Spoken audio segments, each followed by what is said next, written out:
Hey guys, नमस्कार, आदाब, सत श्री अकाल, इनके शो ट्रिपल एस आरबी। क्या हाल चाल है आप सभी का? बहुत बहुत स्वागत है आपके अपने अमेजिंग प्लेटफॉर्म आईएससी वाला पर। देखो बेटा, हम लोग वन शॉट लेक्चर की सीरीज कर रहे थे जिसमें आज हम लोग की बारी है system of particles and rotational motion वाले चैप्टर की। फिजिक्स का एक ऐसा चैप्टर है जो कि बच्चों को थोड़ा सा टफ लगता है, लेकिन जितना पोर्शन इसका आपके सिलेबस में है वो बहुत ही ज्यादा आसान है। यानी कि इस चैप्टर में जितना आपने अपने दिमाग में बना रखा है कि बहुत टफ है, बहुत टफ है, एक्चुअलिटी में ये चैप्टर उतना ज्यादा टफ नहीं है। दूसरी कुछ बात मैं एड्रेस करना चाहूंगा, जैसे पिछले वाले लेक्चर में कुछ बच्चों ने ऐसा कमेंट किया या उनको ऐसा लगा कि लेक्चर का ड्यूरेशन कम है। बेटा मैं आपको बताऊं, वो चैप्टर है ही बहुत इजी। उस चैप्टर में बहुत गिनी चुनी चीजें ही हैं, और जितनी चीजें हैं वो सारी की सारी मैंने वहां पर कंटिन्यू की हुई है ना, यानी कि कवर की हुई है। तो आप लोग इस चीज पर जज मत करिए, आप लोग बस चीजों को सीखने की कोशिश करिए, ठीक है, और उसको प्रैक्टिस करने की कोशिश करिए। जो भी कंसेप्ट आपने सीख लिया है उसकी प्रैक्टिस करो। केवल कोई भी एक लेक्चर देख लेना is never sufficient for physics जैसा सब्जेक्ट, है ना, या मैथमेटिक्स हो। केवल लेक्चर देख लो और आपका हो जाएगा तो ये पॉसिबल नहीं है। आपको लेक्चर देखना होगा, उसके बाद आपको प्रैक्टिस भी करनी होगी। तो प्रैक्टिस वाला काम बेटा वो सिर्फ और सिर्फ आपके हाथ पे है ना। आप करेंगे तो होगा, आप नहीं करेंगे तो भाई नहीं होगा। ठीक है, तो प्रैक्टिस वाला काम आप खुद से करना शुरू कर दीजिए। यहाँ पे आपको हर टॉपिक से रिलेटेड कुछ कुछ क्वेश्चंस जो है वो करवा दिए जाते हैं, ठीक है, लेकिन सारी की सारी चीजें वो करना कहीं ना कहीं आपका ही काम है। मेरा काम है यहाँ पर आपको चैप्टर के सारे कंसेप्ट्स को बहुत अच्छी तरीके से समझाना, ताकि आप लोगों को चैप्टर में कंसेप्ट्स में क्लैरिटी आ जाए और आप उससे रिलेटेड किसी भी तरह के क्वेश्चन को अटेम्प्ट कर पाए। ठीक है, ये इस सीरीज का मेन एम है, इस बात को समझिएगा। ठीक है, चलिए अब फिलहाल हम लोग यहाँ पे टेलीग्राम चैनल अगर आप लोगों ने ज्वाइन नहीं किया है तो बेटा इसको ज्वाइन कर लीजिएगा। यहाँ पे आपको नोट्स भी मिल जाएंगे और मेरी तरफ से कुछ स्टडी मटेरियल भी आपको मिल जाएगा।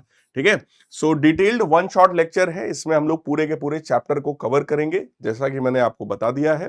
तो starting with the first topic of the chapter जिसका नाम है सेंटर ऑफ मास। सर ये सेंटर ऑफ मास क्या होता है? कोई भी एक थ्री डायमेंशनल बॉडी है, उस बॉडी का मास जिस पॉइंट पर कंसंट्रेटेड माना जाए उसी पॉइंट को सेंटर ऑफ मास कहा जाता है। इससे रिलेटेड कुछ और भी टर्म्स हैं, जैसे सेंट्रॉइड, जिस पॉइंट पर बॉडी का टोटल एरिया कंसंट्रेटेड माना जाए उसको सेंट्रॉइड बोलते हैं।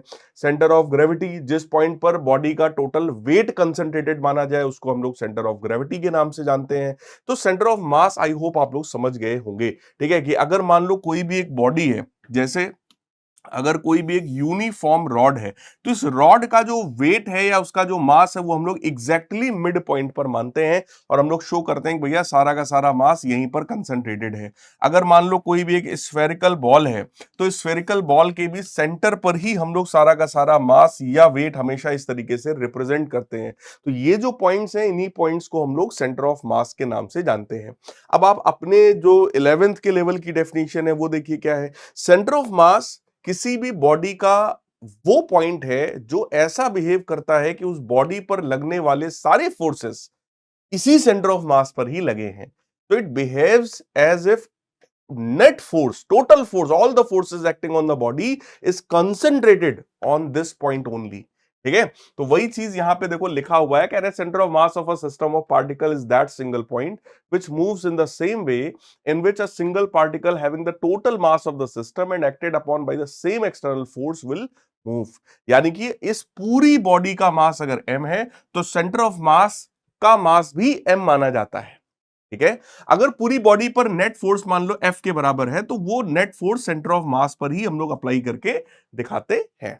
अब बात आ रही सर, सेंटर ऑफ मास अगर दो पार्टिकल सिस्टम है, टू पार्टिकल्स हैं, तो सर कैसे निकालेंगे? तो आइए इस चीज को मैं आपको समझाता हूं। कंसेप्ट बहुत ही सिंपल सा है। अगर मान लो एक कोई बॉडी बेटा ये है m1 मास की, कोई दूसरी बॉडी है यहां कहीं पर जो कि कुछ m2 मास की है, ठीक, दोनों के सेंटर्स के बीच का जो डिस्टेंस है वो d के बराबर है। तो मैं आपको सबसे पहला कंसेप्ट बताऊं कि सेंटर ऑफ मास जो होता है वो हमेशा हैवी ऑब्जेक्ट की तरफ होता है। अगर m1 और m2 में से कोई एक हैवी है तो सेंटर ऑफ मास आप समझ जाओ उसी की तरफ होगा। तो देखने में दिख रहा है कि सर m2 बड़ा है, अगर m2 बड़ा है तो सेंटर ऑफ मास इसी की तरफ होगा।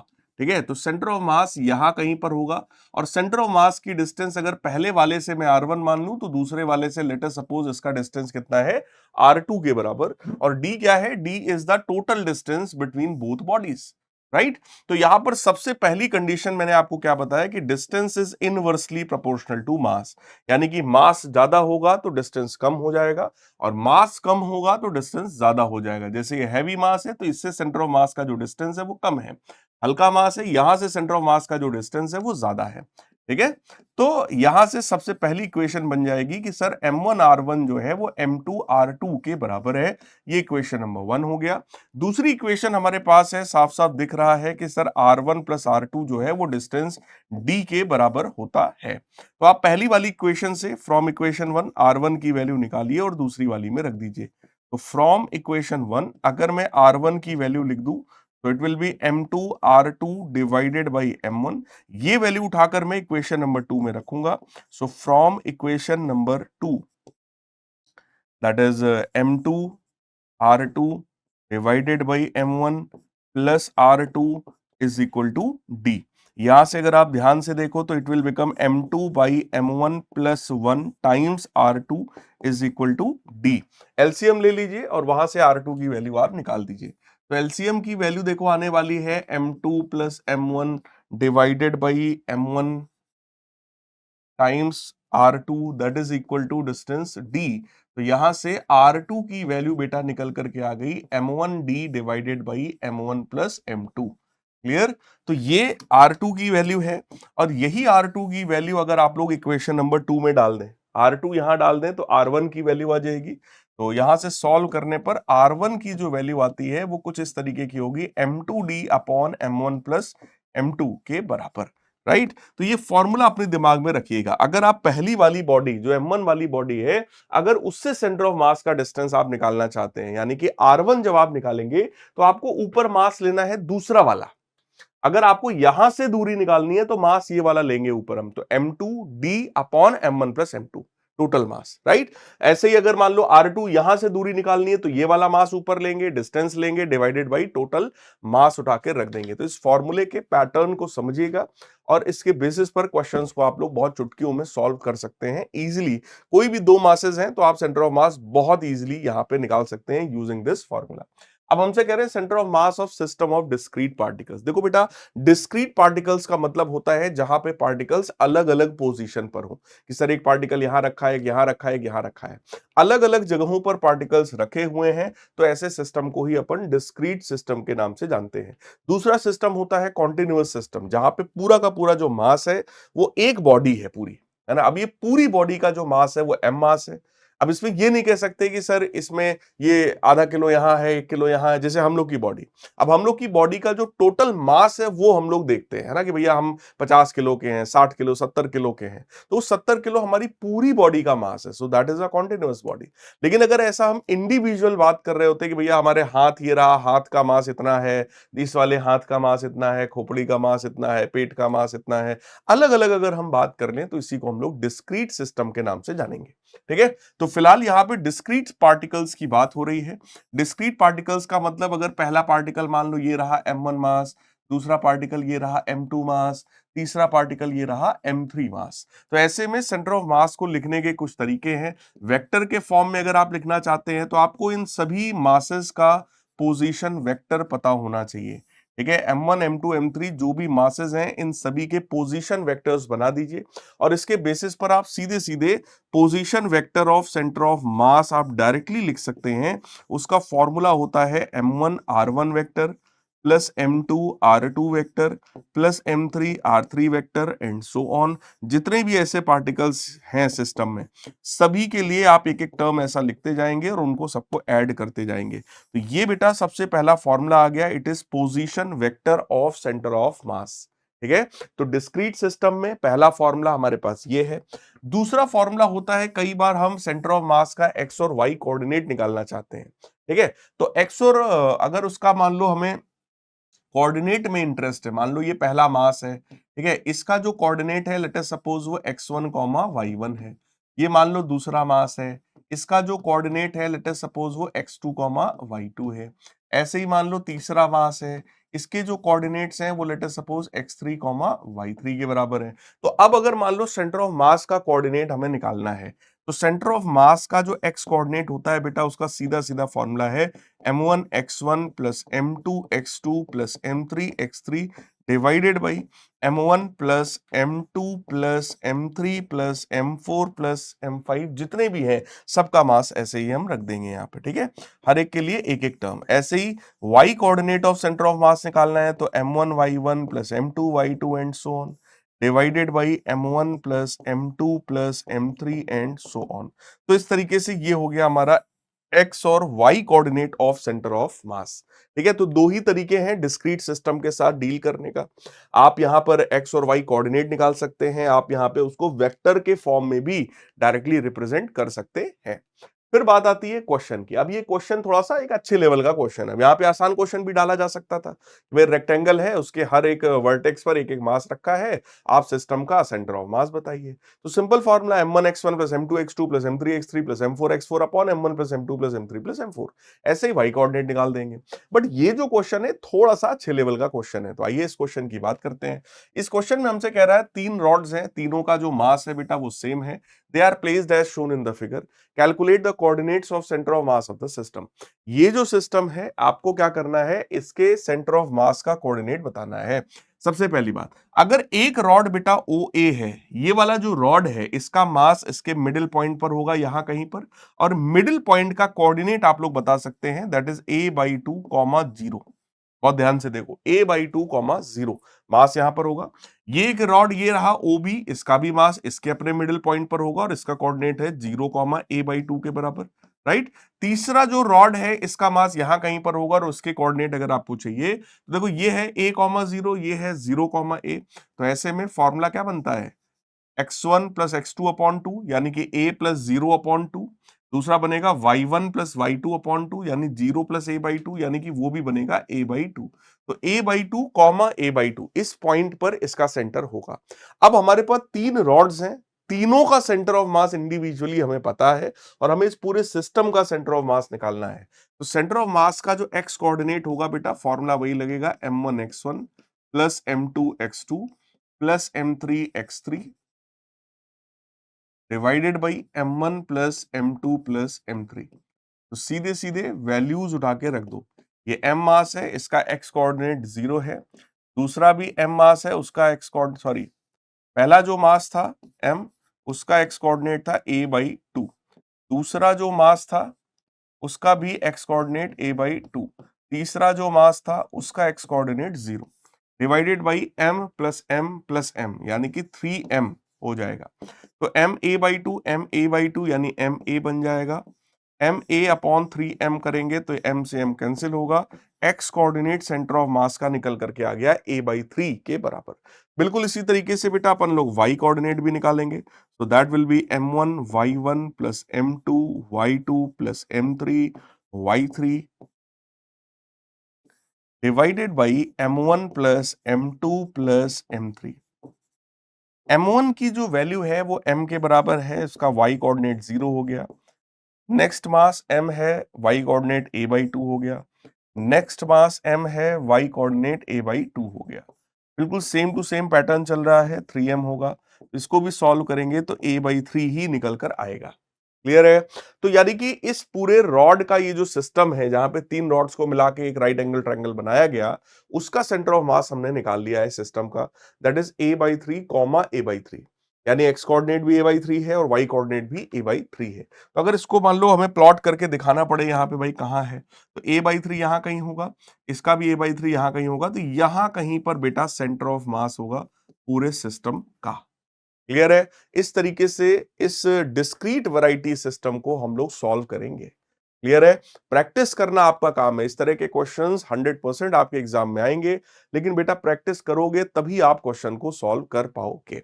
फिर बात आती है सर कॉन्टिन्यूअस सिस्टम्स में क्या होता है। किसी भी कॉन्टिन्यूअस सिस्टम की बात कर दें तो आप बस वहां पे इंटीग्रेशन के मेथड को यूज करेंगे, that's it. Integration of X dm divided by integration of dm, ये फॉर्मूला होता है एक्स कोऑर्डिनेट का। बिल्कुल ऐसा ही फॉर्मूला होगा वाई कोऑर्डिनेट का, that is integration of Y dm divided by integration of dm. ठीक है। तो आप X coordinate of system and Y coordinate of system दोनों को डिराइव कर सकते हैं यूजिंग दिस फॉर्मूला। क्लियर है सर? डीएम क्या है? डीएम एक छोटा सा एलिमेंट है, उसका मास है, राइट? अभी आगे आपको मैं करके दिखाता हूं। अब यहां पर हमारे पास एक क्वेश्चन है, कह रहे हैं the linear density of a rod of length L varies as this. कोई भी एक रॉड है, उस रॉड का जो लीनियर डेंसिटी है वो कुछ इस तरीके से चेंज हो रहा है। कह रहे हैं determine the position of it centre of मास। आप उसका पोजीशन बता दीजिए सेंटर ऑफ मास का। देखो ये जो रॉड है वो एक नॉन यूनिफॉर्म रॉड है।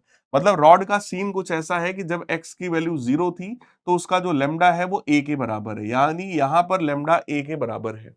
और जब वही x की वैल्यू l के बराबर हो जाए, total length of the rod अगर हम लोग ले लें, तो ऐसे केसेस में लेमडा जो है वो a प्लस बी एल के बराबर हो जाता है।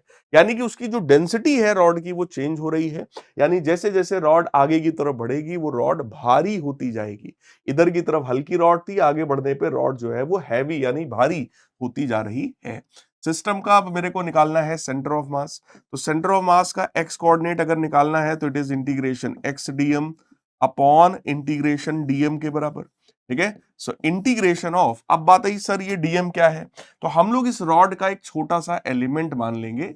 इस एलिमेंट का मास बेटा डीएम के बराबर है, इस एलिमेंट की जो लेंथ है वो डीएक्स के बराबर है, और ये एलिमेंट हमने यहां से एक्स डिस्टेंस पर माना है। यानी इस रॉड के एक एंड से एक्स डिस्टेंस पर एक एलिमेंट माना जिसका अपना लेंथ डीएक्स के बराबर है, जिसका अपना मास डीएम के बराबर है। अब बताइए सर, क्योंकि ये लीनियर डेंसिटी है, लीनियर डेंसिटी का मतलब होता है मास पर यूनिट लेंथ, है ना? तो कह रहे हैं linear density of the rod is like this, तो it is mass per unit length. यानी कि मतलब आप समझ रहे हैं, डीएम बाई डीएक्स अगर आप लिखेंगे यानी मास पर यूनिट लेंथ आप लिखेंगे, तो उसकी वैल्यू लेमडा के बराबर है।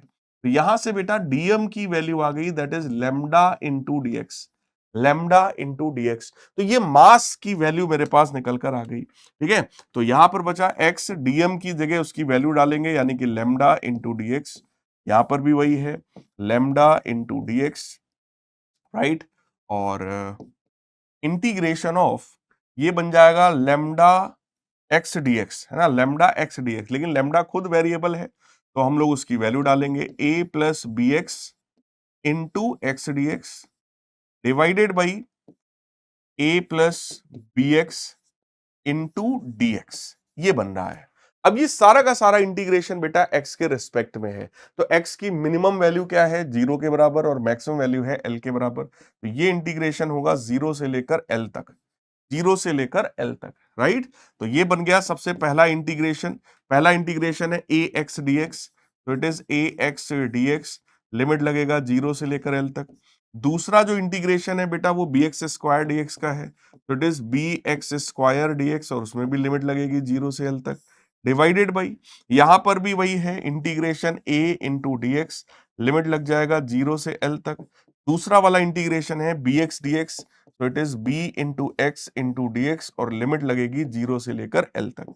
तो a को बाहर करेंगे, x dx का इंटीग्रेशन एक्स स्क्वायर बाई 2 होगा, उसमें भी लिमिट लगेगा 0 से l तक। b बाहर करेंगे, एक्स स्क्वायर का इंटीग्रेशन एक्स क्यूब बाई 3 होगा, लिमिट लगेगा 0 से लेकर l तक। यहाँ पर a बाहर करेंगे, dx का इंटीग्रेशन x होगा, लिमिट लगेगा 0 से l तक। b बाहर करेंगे, x dx का इंटीग्रेशन एक्स स्क्वायर बाई 2 होगा, इसमें भी लिमिट लगेगा 0 से लेकर l तक। तो a को बाहर किया हमने, ये बन गया एल स्क्वायर बाई 2। यहाँ b को बाहर किया, ये बन गया एल क्यूब बाई 3। ठीक है, यहाँ पे बना a टाइम्स एल और b times L square by 2। अब l कॉमन लेके आप कैंसिल आउट कर सकते हैं, थोड़ा सा सिंप्लीफाई कर सकते हैं, and this is all about this derivation, right? तो इसको चाहे आप कोई एक क्वेश्चन मान लीजिए, चाहे कोई एक डेरिवेशन मान लीजिए, आपके ऊपर है। बट इस तरह के क्वेश्चंस जेईई मेंस में, नीट के एग्जाम में, या अगर आपके स्कूल में पढ़ाया गया है तो इस लेवल का क्वेश्चन आप लोगों से पूछा जा सकता है। बाकी सिंपल रॉड भी पूछी जा सकती है कि भाई कोई यूनिफॉर्म रॉड है तो क्या होगा। यूनिफॉर्म रॉड के केस में उसकी डेंसिटी को कांस्टेंट माना जाता है, तो वहां पे यूनिटरी मेथड हम लगा देते हैं भाई, कि जब सर मास m था तो लेंथ l थी, तो आप यूनिटरी मेथड लगाएंगे कि जब लेंथ l था तो मास m था। अभी जब लेंथ dx के बराबर हो गया तो मास भी dm होगा और उस dm की वैल्यू मिल जाएगी m by L into dx के बराबर।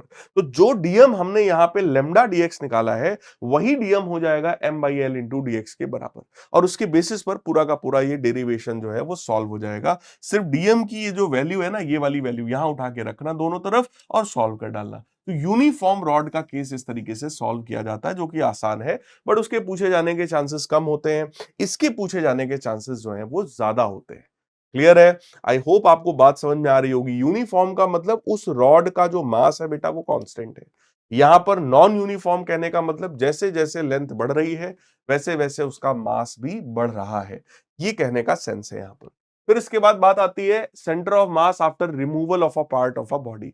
जैसे कोई एक पार्ट है बॉडी का, उसको हटा दिया जाए तो सेंटर ऑफ मास हम लोग कैसे निकालेंगे? ठीक है, तो ऐसे में सेंटर ऑफ मास में क्या करोगे आप? सीधे सीधे फॉर्मूला लगाओगे कि सर m1x1 माइनस m2x2। अगर हटा दिया गया तो माइनस कर दो भाई, m1 माइनस m2 कर दो।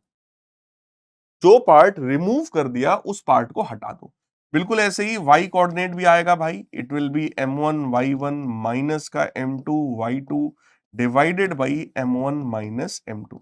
तो जो पार्ट ऐड किया जाता है उसको जोड़ते हैं और जो हटा दिया जाता है उसके लिए हम माइनस लगा देते हैं। जैसे क्वेश्चन में हमसे कह रहा है एक डिस्क है जिसका अपना रेडियस r के बराबर है। It is cut off from uniform thin sheet of metal. तो कोई भी एक बड़ा सा मेटल का शीट था, वहां से हमने एक डिस्क को काट के हटाया है और ये वो डिस्क है लेट अस सपोज, जिसका रेडियस जो है वो कैपिटल आर के बराबर है। तो इस डिस्क का रेडियस मैं बना रहा हूं कैपिटल आर के बराबर। डिस्क में कलर भी भर दे रहे हैं भाई, ये डिस्क है वो। ठीक है, अब हमसे कह रहा है कि the circular hole of radius R by two is now cut out from the disc. इस डिस्क से एक होल काट के निकाला गया जिसका रेडियस आर बाई टू के बराबर है, with the hole being tangent to the rim of the disc. कह रहे हैं वो जो होल है वो इस डिस्क के टेंजेंशियल है। हाँ सर, इसका क्या मतलब हुआ? इसका मतलब बेटा ये कहने की कोशिश हो रही है, सबसे पहली बात इसका जो रेडियस है ना, वो इसके अपने रेडियस के बराबर है। पहली बात, ये वाला सीन यहां पे कहा जा रहा है, ये वाला सीन। ठीक है, ये वाला सीन यहां पे कहा जा रहा है कि भाई रेडियस आधा है, ये आर रेडियस है, उसका रेडियस आर बाई टू है। दूसरी बात, ये जो काट के जो हटाया गया है ना, ये वाला जो डिस्क है वो इस वाले डिस्क के टेंजेंशियल है। टेंजेंशियल होने का मतलब सर क्या हुआ? टेंजेंशियल होने का एक मतलब तो ये है कि भाई ऐसे बना दो, दूसरा मतलब ये है, और जब यार इसी में से अगर काट के हटाया गया बेटा, अगर इस वाले डिस्क में से काट के हटाया गया है तो ऑब्वियस है कुछ इस तरीके का रहा होगा भाई, अंदर से ही तो काट के हटाओगे यार, बाहर से कैसे कोई काट के हटा सकता है? राइट? तो जो पोर्शन हटा दिया उसमें मैं ब्लैक कलर भर रहा हूं, जो पोर्शन हटा दिया उसमें मैं ब्लैक कलर भर रहा हूं। ये वाला सीन है। बात समझ में आ रही है आपको? ये वाला सीन है, यानी कि एक डिस्क था हमारे पास, कुछ इस तरीके का डिस्क था, उस डिस्क में से एक सर्कुलर होल काट के हटा दिया गया और उस होल का रेडियस r बाई टू के बराबर है। अब हमसे कह रहे हैं जो बचा हुआ पोर्शन है उसका सेंटर ऑफ मास आप मेरे को बता दो कि कहां पर होगा और क्या होगा। ठीक है, चलो, तो फिलहाल ये जो रेडियस है वो बड़े वाले का रेडियस है, जो पोर्शन काट के हटाया गया उसका रेडियस है r बाई टू के बराबर। क्लियर है? ये डायग्राम है, डायग्राम में क्लैरिटी होना बहुत ज्यादा जरूरी है। देखो, इस क्वेश्चन को सॉल्व करने के लिए एक छोटा सा दिमाग में लगा रहा हूं, थोड़ा सा दिमाग लगा रहा हूं कि यहां पर हम एक वाई एक्सिस बना दे रहे हैं लाइक दिस। भाई अगर मेरे को किसी चीज का कोऑर्डिनेट चाहिए तो एक्स और वाई एक्सिस तो चाहिए ही होगा भाई, है ना? तो ये हमने वाई एक्सिस बेटा यहाँ पे बना दिया, और बिल्कुल ऐसा ही हम यहाँ पर एक एक्स एक्सिस भी बना देंगे लाइक दिस। तो ये हमारा एक्स एक्सिस हो गया, ये हमारा वाई एक्सिस हो गया, और दोनों का इंटरसेक्शन पॉइंट मैंने यहाँ पे मान लिया है। क्लियर है? ठीक है जी। अब आइए सॉल्व करते हैं centre of mass of the remaining portion, हम लोग कैलकुलेट करते हैं कि रिमेनिंग पोर्शन का सर सेंटर ऑफ मास कैसे मिलेगा। तो कंसेप्ट वही है, m1x1 minus m2x2 divided by m1 minus m2। Clear? हमें केवल और केवल इसका x कोऑर्डिनेट ही निकालना है, क्योंकि y कोऑर्डिनेट सेंटर ऑफ मास का जीरो होगा। रीजन क्या है कि सेंटर ऑफ मास हमेशा एक्सिस ऑफ सिमेट्री पर लाई करता है। तो ये जो एक्सिस है बेटा, ये एक्सिस ऑफ सिमेट्री है, क्योंकि इस वाली एक्सिस के दोनों तरफ डायग्राम बिल्कुल एक जैसा है। ये वाली लाइन के दोनों तरफ डायग्राम बिल्कुल एक जैसा है, इसको बोलते हैं एक्सिस ऑफ सिमेट्री। तो सेंटर ऑफ मास हमेशा एक्सिस ऑफ सिमेट्री पर लाई करता है। क्योंकि एक्सिस ऑफ सिमेट्री यहां पर एक्स एक्सिस है, इसका मतलब वाई कोऑर्डिनेट जो है वो जीरो होगा। तो वाई कोऑर्डिनेट निकालने की जरूरत हमें नहीं है, हमें केवल एक्स कोऑर्डिनेट निकालना है। ठीक है, अब बात है सर मास कैसे मिलेगा, यहां तो सिर्फ रेडियस गिवन है। तो ऐसे में देखो, जब भी कभी सिर्फ रेडियस गिवन हो, सिर्फ लेंथ ब्रेथ गिवन हो, तो ऐसे में बेटा मास को हम लोग लिख सकते हैं density multiplied by volume. Density multiplied by volume, volume क्या होता है sir, area multiplied by thickness. ठीक है, तो हम लोग लिख सकते हैं मास को density into area into thickness. तो ये बन गया डेंसिटी, पूरे मटेरियल की डेंसिटी, एरिया A1 है, थिकनेस कुछ T के बराबर होगा और X1 हो गया। डेंसिटी हो गया, एरिया हो गया, है ना, थिकनेस हो गया, और X2 के बराबर हो गया, डिवाइडेड बाई, यहां पर क्योंकि दूसरा एरिया है, दूसरा मास है, तो दूसरा एरिया होगा भाई। पहला मास है तो डेंसिटी हो गया, एरिया हो गया, थिकनेस हो गया। डेंसिटी हो गया, एरिया A2 हो गया और थिकनेस हो गया। देखो पूरे की जो डेंसिटी है वो सेम है, क्योंकि सेम मेटल की शीट से आपने निकाला है, तो डेंसिटी को तो कॉमन लेके उड़ा दो। पूरे का थिकनेस भी सेम है, क्योंकि यूनिफॉर्म शीट थी, तो थिकनेस पूरे की जो है वो सेम होगी, तो हमने टी को भी कैंसिल आउट कर दिया। तो ओवरऑल ऐसे केसेस में जो फॉर्मूला बनता है that is A1x1 minus A2x2 divided by A1 minus A2। अब बात आई सर A1 वाला एरिया कितना है। A1 वाला जो एरिया है वो पूरे डिस्क का एरिया था, which was pi r square. तो it was pi r square, but X1 जो है वो जीरो था, क्योंकि पहले वाला जो एरिया है उसका सेंटर यहां कहीं पर है, जिसका एक्स कोऑर्डिनेट जीरो के बराबर है, क्योंकि वो ओरिजिन पर है।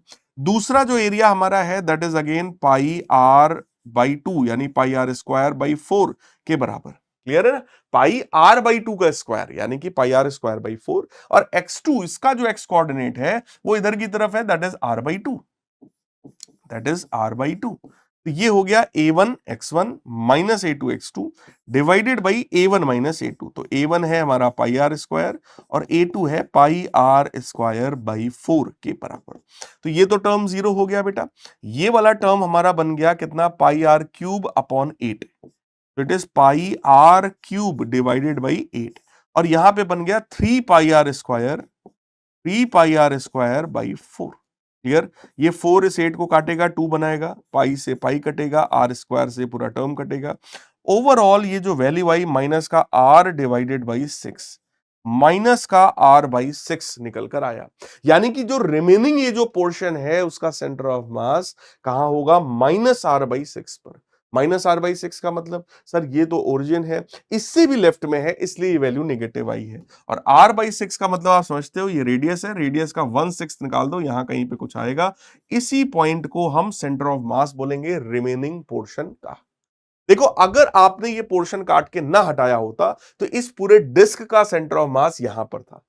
क्लियर, जब आपने इतना पोर्शन हटा दिया तो इतने का मास भी हट गया, तो centre of mass heavy portion की तरफ शिफ्ट हो जाएगा।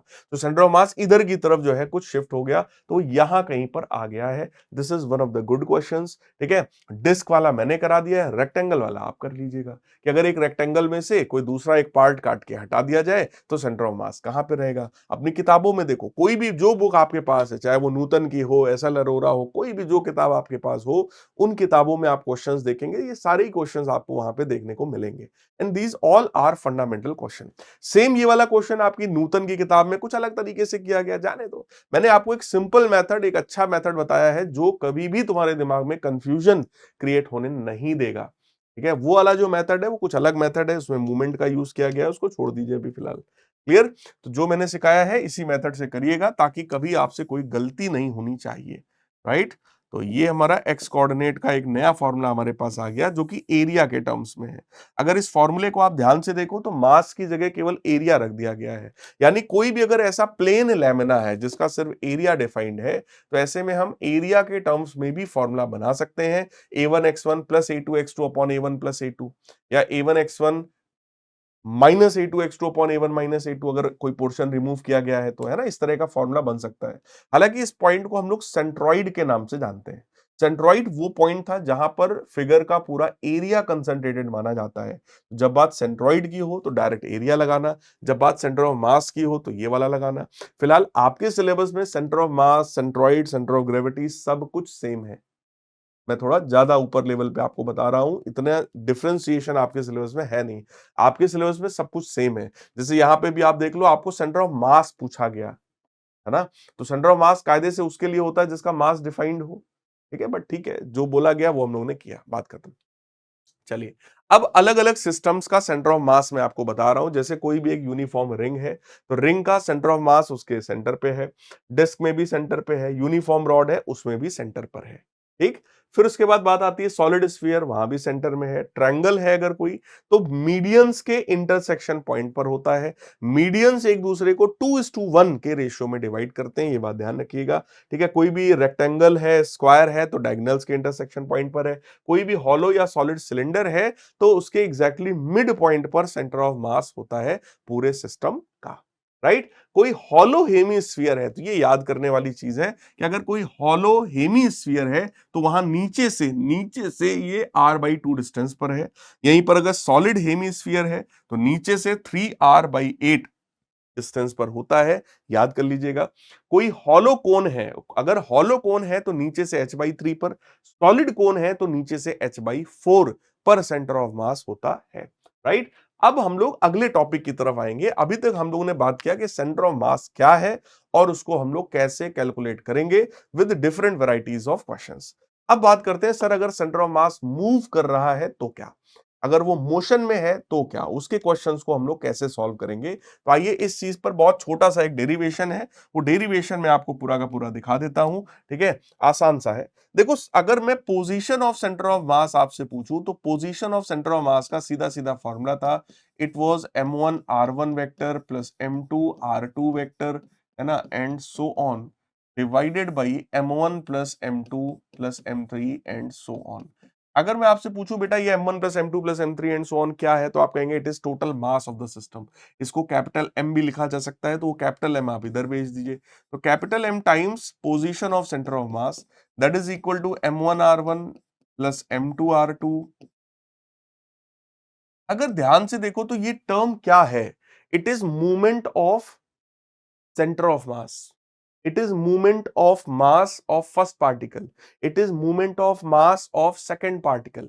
किसी भी चीज का अगर मूवमेंट निकालना हो तो बेटा उसमें परपेंडिकुलर डिस्टेंस का मल्टीप्लाई किया जाता है। तो यहां पे हम मास का मूवमेंट निकाल रहे हैं, इसलिए मास में परपेंडिकुलर डिस्टेंस का मल्टीप्लाई हमने यहां पे कर रखा है। अब इसी को अगर आप डिफरेंशिएट कर दें, जैसे ही आप इसको डिफरेंशिएट करेंगे तो भाई पोजीशन का डिफरेंशिएशन dr/dt होता है जो कि वेलोसिटी है। तो ये बन जाएगा mass into velocity of centre of mass is equal to m1 into velocity of first particle, m2 into velocity of second particle and so on. Similarly एक बार फिर से डिफरेंशिएट करो तो वेलोसिटी का डिफरेंशिएशन एक्सेलरेशन होता है, तो mass into acceleration of centre of mass, ठीक है, that is equal to m1 into acceleration a1 plus m2 into acceleration a2 plus m3 into acceleration a3 and so on. यहाँ पर इन सभी particles के अगर वेलोसिटी हमें निकालनी हो सेंटर ऑफ मास की, तो वो हम लोग निकाल सकते हैं using this m1 v1 plus m2 v2 divided by m1 plus m2 plus m3 and so on. जितने भी मासेस हैं सभी के लिए m1 v1 m2 v2 ऐसे लिखो, divided by m1 plus m2 कर दो। यहां से आपको वेलोसिटी मिल जाएगी सेंटर ऑफ मास की। सेम इसी तरीके से बेटा हम एक्सेलरेशन भी निकाल सकते हैं सेंटर ऑफ मास का यूजिंग सेम मेथड। ठीक है, that is m1 a1 plus m2 a2 and so on divided by m1 plus m2। तो ये दो फॉर्मूले जो हमें यहां पर मिले हैं, these two formulas are very important. ठीक है, ये आपके दिमाग में रहने चाहिए।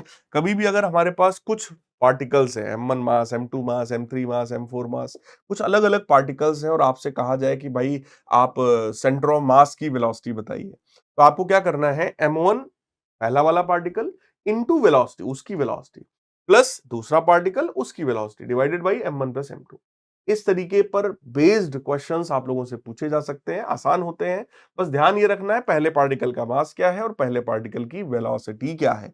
वेलोसिटी लिखते समय डायरेक्शन को ध्यान में रखना, अगर राइट साइड में है तो पॉजिटिव, लेफ्ट साइड में है तो नेगेटिव, यानी वेलोसिटी की बात हो रही है, ये बात ध्यान रखिएगा, है ना, स्पीड की बात नहीं हो रही है, वेलोसिटी की बात हो रही है। तो इस तरीके से हम सेंटर ऑफ मास की वेलोसिटी और उसका एक्सेलरेशन निकाल सकते हैं। सेंटर ऑफ मास ऐसा बिहेव करता है कि बेटा सारा फोर्स, पहले पार्टिकल का फोर्स प्लस दूसरे पार्टिकल का फोर्स प्लस तीसरे पार्टिकल का फोर्स, सभी पार्टिकल्स पर लगने वाला जो टोटल फोर्स है वो ऐसा बिहेव करता है कि वो सेंटर ऑफ मास पर ही लग रहा है।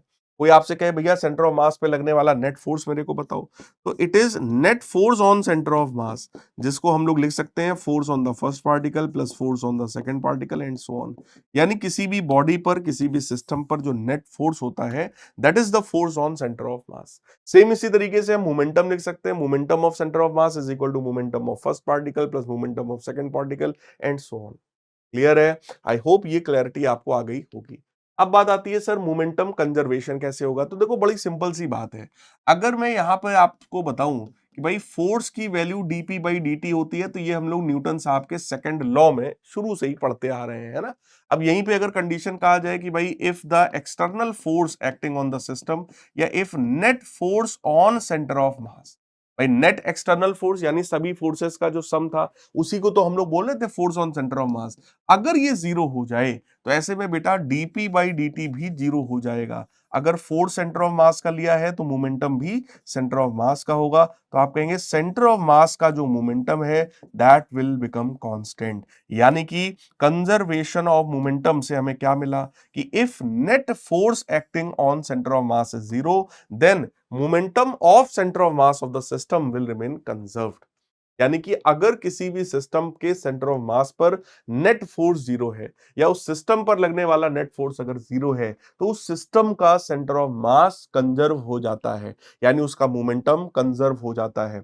अगर वो पहले रेस्ट में था तो सेंटर ऑफ मास अभी भी रेस्ट में रहेगा, अगर वो पहले मोशन में था तो सेंटर ऑफ मास अभी भी मोशन में होगा। क्लियर है? लेकिन उसमें जो पहला वाला पार्ट मैंने बोला कि अगर वो पहले रेस्ट में था सेंटर ऑफ मास, तो अभी भी रेस्ट में रहेगा। इस पर बेस्ड क्वेश्चंस काफी सारे पूछे जाते हैं, ठीक है, लेकिन वो लेवल थोड़ा सा ऊपर हो जाता है, ठीक है। तो ठीक है, आपको जितने क्वेश्चन मिल सकते हैं आप उनका ट्राई करिए, नहीं मिल पा रहे हैं बहुत टफ क्वेश्चन तो मत करिए, कोई इशू नहीं है। लेकिन जिस लेवल के क्वेश्चंस आपको आपकी नूतन की किताब में मिलेंगे, वो क्वेश्चंस आपको जरूर लगाने हैं। कंसेप्ट बहुत क्लियर है, बहुत सिंपल है, और क्योंकि कंजर्वेशन ऑफ मोमेंटम पर बेस्ड क्वेश्चन हम लोग पहले भी कर चुके हैं, तो उसकी बात अपन लोग यहाँ पे नहीं कर रहे हैं। लेकिन उन क्वेश्चंस की प्रैक्टिस करना बहुत जरूरी है, प्रैक्टिस एक बार जरूर करिएगा।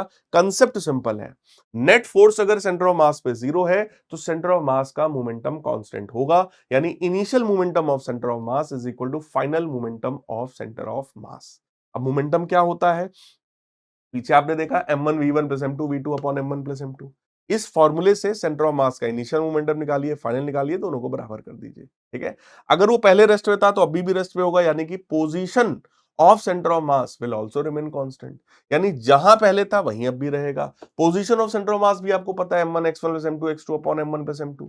तो इस फॉर्मूले पर भी बेस्ड कोई क्वेश्चन आपसे पूछा जा सकता है। तो आपको ये आइडेंटिफाई करना पड़ेगा कि सिस्टम का सेंटर ऑफ मास पहले मूव कर रहा था या नहीं, जो कि मोर देन 90% क्वेश्चंस में पहले मूव नहीं कर रहा होगा। उसी तरह के क्वेश्चंस आप लोगों से पूछे जाते हैं। क्लियर है? चलिए अब आगे बढ़ते हैं, rotational motion of a rigid body. तो अगर कोई भी रिजिड बॉडी है, रिजिड बॉडी मतलब कोई ऐसी बॉडी जिसके पार्टिकल्स अपनी जगह से मूव ज्यादा नहीं कर रहे हैं, मतलब परमानेंटली अपनी पोजीशन को नहीं छोड़ते हैं, उस बॉडी के शेप साइज में चेंज नहीं आ रहा है, तो उसको रिजिड बॉडी कहा जाता है। तो हम लोग रिजिड बॉडी के रोटेशनल मोशन की बात यहां पर कर रहे हैं।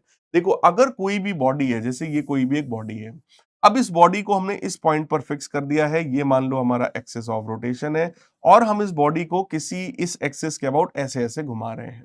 जब ये बॉडी इस तरीके से घूमेगी रोटेशनल मोशन में, अब क्योंकि पूरी की पूरी बॉडी जो है वो यहां पर इस पॉइंट के अबाउट, इस एक्सिस के अबाउट ऐसे ऐसे घूम रही है, तो इस बॉडी का हर एक पॉइंट जो होगा, जो कि यहां कहीं पर है, that point will be in circular motion. ये जो पॉइंट होगा बेटा, ये सर्कुलर मोशन में होगा।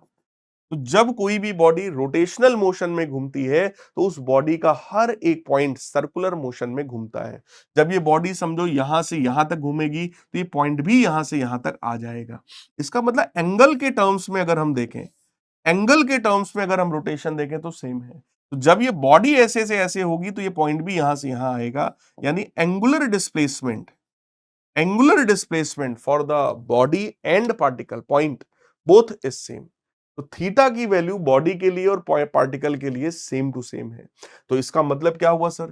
थीटा फॉर द बॉडी, जो भी एंगुलर डिस्प्लेसमेंट होगा बॉडी का, that will be the angular displacement of its all particles. हर एक पार्टिकल का एंगुलर डिस्प्लेसमेंट भी वही होगा जो बॉडी का है। सर एंगुलर डिस्प्लेसमेंट में अगर मैं टाइम का डिवाइड कर दूं तो एंगुलर स्पीड बनेगा, तो angular speed of the body will be equal to angular speed of the particle.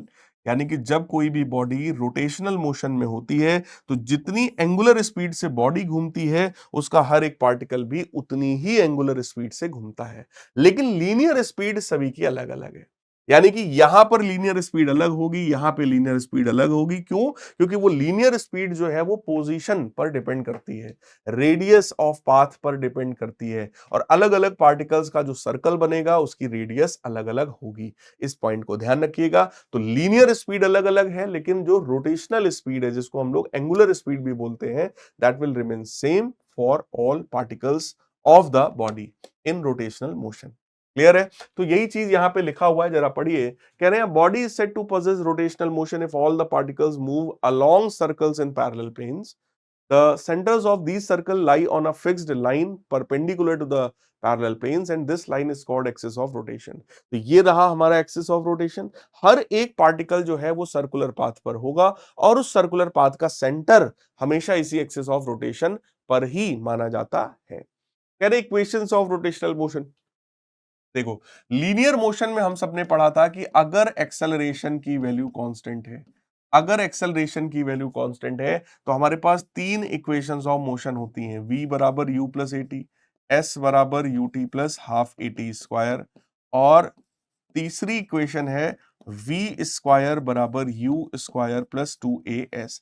ये तीनों इक्वेशन सिर्फ तब लगाई जाती हैं जब एक्सेलरेशन की वैल्यू कांस्टेंट हो। बिल्कुल सेम पैटर्न पर रोटेशनल मोशन में क्या है कि जब एंगुलर एक्सेलरेशन कांस्टेंट होगा, जब एंगुलर एक्सेलरेशन अल्फा कांस्टेंट होगा, ठीक है, that is rate of change of angular velocity यानी d omega by d t है, तो ऐसे केसेस में ओमेगा की जो वैल्यू है वो omega naught plus alpha theta के बराबर है। ठीक है, अल्फा टी के बराबर है, चलो, और थीटा जो है that is equal to omega naught T plus half alpha into T square. और यहीं पर तीसरा हमारा इक्वेशन है ओमेगा स्क्वायर बराबर omega naught square plus two alpha theta. तो ये तीन इक्वेशंस हमारे पास हैं, राइट, और इन तीनों इक्वेशंस को हम रोटेशनल मोशन में यूज करेंगे। इसके क्वेश्चंस में, न्यूमेरिकल्स में हम लोग यूज कर सकते हैं। लेकिन इस बात को ध्यान रखिएगा, ये तीनों इक्वेशंस की बात आप सिर्फ और सिर्फ तब करेंगे जब अल्फा कांस्टेंट होगा। यानी जैसे यहां पर एक्सेलरेशन, लीनियर एक्सेलरेशन के कांस्टेंट होने पे इक्वेशंस ऑफ मोशन लगती हैं, बिल्कुल वैसे ही यहां पर क्या है, एंगुलर एक्सेलरेशन के कांस्टेंट होने पर ये तीन इक्वेशंस ऑफ मोशन लगती हैं। ओमेगा नॉट क्या है, इनिशियल एंगुलर स्पीड। ओमेगा क्या है, फाइनल एंगुलर स्पीड, जो वहां पर यू और वी था। यहां पर ए होता है, इसमें अल्फा होता है, दैट इज एंगुलर एक्सेलरेशन। यहां पे एस होता है डिस्प्लेसमेंट, यहां पर होता है theta, that is angular displacement. इन चीजों का ध्यान रखिएगा। अगर एंगुलर स्पीड बढ़ रही है तो पॉजिटिव साइन होगा, अगर घट रही है तो वो रिटार्डेशन के रूप में होगा, यानी कि निगेटिव साइन हम लोग यहां पर ले लेंगे। अब इस चैप्टर के एक बहुत इंपॉर्टेंट पार्ट की तरफ आ रहे हैं, that is movement of inertia. कि सर ये मूवमेंट ऑफ इनर्शिया क्या होता है? मूवमेंट ऑफ इनर्शिया सेम वही काम करता है जो लीनियर मोशन में मास करता है। किसी भी सिस्टम में अगर कोई भी सिस्टम मान लो रोटेशनल मोशन में घूम रहा है, तो अगर मूवमेंट ऑफ इनर्शिया ज्यादा है तो उसको घुमाने में हमें ज्यादा एफर्ट्स देने पड़ेंगे। अगर मूवमेंट ऑफ इनर्शिया कम है तो उसको घुमाने में हमें कम एफर्ट्स देने पड़ेंगे। तो ये लॉजिक होता है बेटा मूवमेंट ऑफ इनर्शिया का। ठीक है, जिस तरीके से लीनियर मोशन में मास होता है ना, मास के ज्यादा होने से लीनियर मोशन टफ हो जाता है ना। जैसे एक साइकिल को खींचना है और एक ट्रक को खींचना है, तो साइकिल खींचना आसान है क्योंकि मास कम है ना, इनर्शिया कम है। वही सेम चीज यहां पर है। अगर इनर्शिया कम है, मूवमेंट ऑफ इनर्शिया अगर कम है, तो ऐसे में रोटेशनल मोशन देना आसान है। अगर मूवमेंट ऑफ इनर्शिया ज्यादा है तो रोटेशनल मोशन देना बहुत ही कठिन है। अब ये तो हो गई थ्योरेटिकल एक्सप्लेनेशन। अब आते हैं मैथमेटिकल फॉर्म में। यानी कि अगर मान लो कोई भी एक पार्टिकल है, आर रेडियस के सर्कल पे घूम रहा है, ये एक्सिस है, इस एक्सिस के अबाउट इसका इनर्शिया आई बराबर एम आर स्क्वायर के बराबर होता है, that is mass into perpendicular distance का स्क्वायर। इसको बेटा मूवमेंट ऑफ मास भी कहा जाता है, क्योंकि यहां पर आर स्क्वायर है, दो दो बार यहां पे मूवमेंट निकाला गया है। इसी को सेकेंड मूवमेंट ऑफ मास भी कहा जाता है, also known as second movement of mass. एक बार जब आप मूवमेंट ऑफ मास निकालते हैं तो उससे हम लोग सेंटर ऑफ मास का पोजीशन निकालते हैं, और जब दूसरी बार आप उसका फिर से मूवमेंट निकाल देते हैं, that is known as second movement of mass, जिसको हम मूवमेंट ऑफ इनर्शिया के नाम से जानते हैं। क्लियर है? तो I बराबर m into R square, that is the formula. ढेर सारे मासेस अगर हैं तो सबके लिए हम लिख देंगे, तो m1r1 square plus m2r2 square plus m3r3 square and so on. ठीक है? यहीं पर अगर कोई कॉन्टिन्यूअस बॉडी है तो एक छोटा सा एलिमेंट मानेंगे और इंटीग्रेशन r स्क्वायर dm, ये फॉर्मूला हम लगा देंगे। क्लियर है? रेडियस ऑफ गायरेशन सर क्या होता है? किसी भी सिस्टम का जो भी इनर्शिया है आप उसको एम के स्क्वायर के बराबर करिए, इसी के को हम रेडियस ऑफ गायरेशन के नाम से जानते हैं। तो रेडियस ऑफ गायरेशन के का फॉर्मूला हुआ under root I by M. कह रहे हैं there is no meaning without axis of rotation. अगर एक्सिस ऑफ रोटेशन नहीं है तो रेडियस ऑफ गायरेशन का कोई मतलब नहीं है, स्केलर क्वांटिटी है। रेडियस ऑफ गायरेशन एक्चुअलिटी में अलग अलग एक्सिस के अबाउट अलग अलग होता है, क्योंकि अलग अलग एक्सिस के अबाउट सेम बॉडी का जो इनर्शिया है वो भी अलग अलग होता है, और इनर्शिया को ही एम के स्क्वायर के बराबर करके हम रेडियस ऑफ गायरेशन की वैल्यू को निकाल पाते हैं। क्लियर है? सो आई होप आपको ये चीज समझ में आ रही है। अब हम लोग आगे बढ़ेंगे। चलिए अब हम लोग शुरू करते हैं आगे। अगला जो टॉपिक हमारे पास है that topic is perpendicular axis theorem. देखो बेटा, किसी भी एक्सिस के अबाउट जब हम लोग मोमेंट ऑफ इनर्शिया निकालते हैं तो उसको निकालने के लिए हमारे पास दो स्पेशल थ्योरम्स होती हैं, जिसमें से सबसे पहली है perpendicular axis theorem. Perpendicular axis theorem के बारे में एक बात जान लीजिए कि ये हमेशा प्लेन बॉडीज के लिए ही लगाया जाता है, यानी कि it is applied only for plane lamina. ठीक है? प्लेन लैमिना के लिए हम लोग लगाएंगे, यानी कि कोई भी टू डायमेंशनल बॉडी अगर है, जैसे कोई भी रेक्टेंगल है, सर्कल है, डिस्क है ना, केवल इसी तरह की बॉडीज के लिए हम लोग परपेंडिकुलर एक्सिस थ्योरम को अप्लाई करते हैं। अब बात आई परपेंडिकुलर एक्सिस थ्योरम में सर क्या होता है। जैसे मान लो ये कोई भी एक बॉडी है, ठीक है? अब इस बॉडी के किसी एक्स एक्सिस के अबाउट आपने इनर्शिया निकाल लिया और इनर्शिया की वैल्यू है आई एक्स एक्स। ठीक? यहीं पर आपने वाई एक्सिस के अबाउट भी इनर्शिया निकाल लिया और उस इनर्शिया की वैल्यू है आई वाई वाई। अब अगर आप चाहते हैं कि भाई इन दोनों के इंटरसेक्शन पॉइंट पर अगर एक जेड एक्सिस में बना दूं लाइक दिस, ये जो जेड एक्सिस है, इस जेड एक्सिस के अबाउट अगर आप इनर्शिया निकालना चाहते हैं तो उस इनर्शिया का फॉर्मूला होता है I Z is equal to I x plus I y, यानी I z z is equal to I x x plus I y y. Clear? तो इनर्शिया अगर आपने एक्स एक्सिस के अबाउट निकाल लिया, आपने इनर्शिया वाई एक्सिस के about निकाल लिया, तो इन दोनों एक्सिस के परपेंडिकुलर जो तीसरी एक्सिस है उसके अबाउट इनर्शिया को भी आप लोग निकाल सकते हैं। लेकिन एक बात ध्यान रहे, अगर ये बॉडी हमारी एक्स वाई प्लेन में है, जो कि सच में है ना, ये एक्स एक्सिस होता है, ये वाई एक्सिस होता है, तो ये जो पूरा प्लेन है, ये पूरा प्लेन एक्स वाई प्लेन कहलाता है बेटा। तो अगर ये बॉडी एक्स वाई प्लेन में है तो आपको एक्स एक्सिस और वाई एक्सिस वाले इनर्शिया को ही निकाल के जोड़ना है। ठीक है? तब ये जेड एक्सिस के अबाउट इनर्शिया आएगा। यही बॉडी अगर मान लो हमारी ऐसे रखी होती, अभी ये इस प्लेन में है ना, अगर वो ऐसे रखी होती, यानी कि अब ये कौन से प्लेन में है जरा चेक करो, ये वाई एक्सिस है और ये हमारा जेड एक्सिस है, तो ये जो प्लेन हुआ that is Y Z plane. तो ये वाई जेड प्लेन में है, इसका मतलब आपको क्या करना पड़ेगा, इनर्शिया अबाउट वाई एक्सिस निकालना पड़ेगा, इनर्शिया अबाउट जेड एक्सिस निकालना पड़ेगा, दोनों को जोड़ोगे then you will get inertia about x axis. तो इस डायग्राम के लिए, इस फिगर के लिए अगर मैं परपेंडिकुलर एक्सिस थ्योरम लगाऊं तो it will be like I Y plus I Z is equal to I X. तो बॉडी जिस प्लेन में है उस प्लेन की दोनों एक्सिस के अबाउट इनर्शिया निकालकर जोड़ दोगे तो जो तीसरी परपेंडिकुलर एक्सिस है उसके अबाउट इनर्शिया निकल कर आ जाएगा, और वो दोनों को जोड़ने से आता है। क्लियर है? तो लिखा है movement of inertia of a plane lamina about an axis perpendicular to its plane. इसके प्लेन के परपेंडिकुलर ये जो एक्सिस है इसके अबाउट इनर्शिया निकालेंगे तो it is equal to the sum of movement of inertia of the lamina about two mutually perpendicular axis in its own plane.